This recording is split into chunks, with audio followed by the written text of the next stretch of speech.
жүрген. Мына үлкен апаны бүгін выселять етті, мына немересі бәрін мына көтеріп алып лақтырып жіберді далаға. Көтеріп алып лақтырып еще кеудемді ұстап сүйретті. Сонан кейін жеке жерге апарып, сен кемпірді өлтірем. Немене шешең тістігейін деді. Елтоқов. Суда свидетель. Свидетель немерем тұрды.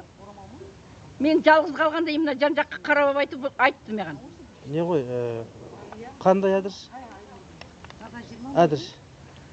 Не, микрорайон 5. Алматы қаласы? Алматы қаласы, микрорайон 5. 4-ші дом, 1-ші квартира. Міне, дүние мүлкі далада жатыр. Біздің милиция басқа дүние. Немересі. Асел ма есің? Айтшы. Сені не қылды? Ағалы лақтырып тастады ма? Жоқ, шық деген болды. Шық деді ма? Алтынды лақтырып тастады ма? Алтындарын бәрін ана жерге лақтырып тастады. Дүниесімен браслеті бар бәрі. Нешінші класс оқисың? 3-ші. Мектепке бармадың ба? Бара алмады. Қайдан барады? Кітаптары қайда қалғанын білмейміз. Сумкасы қайда қалғанын білмейміз.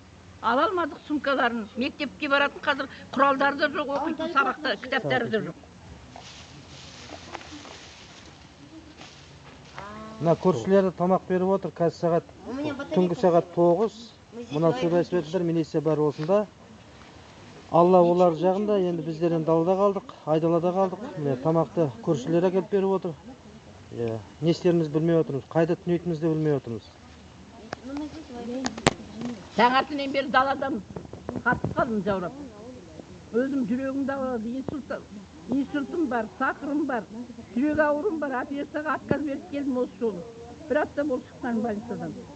Егер сіз бағана айтып кеттіңіз ғой, Елтоқов өлтірем деді.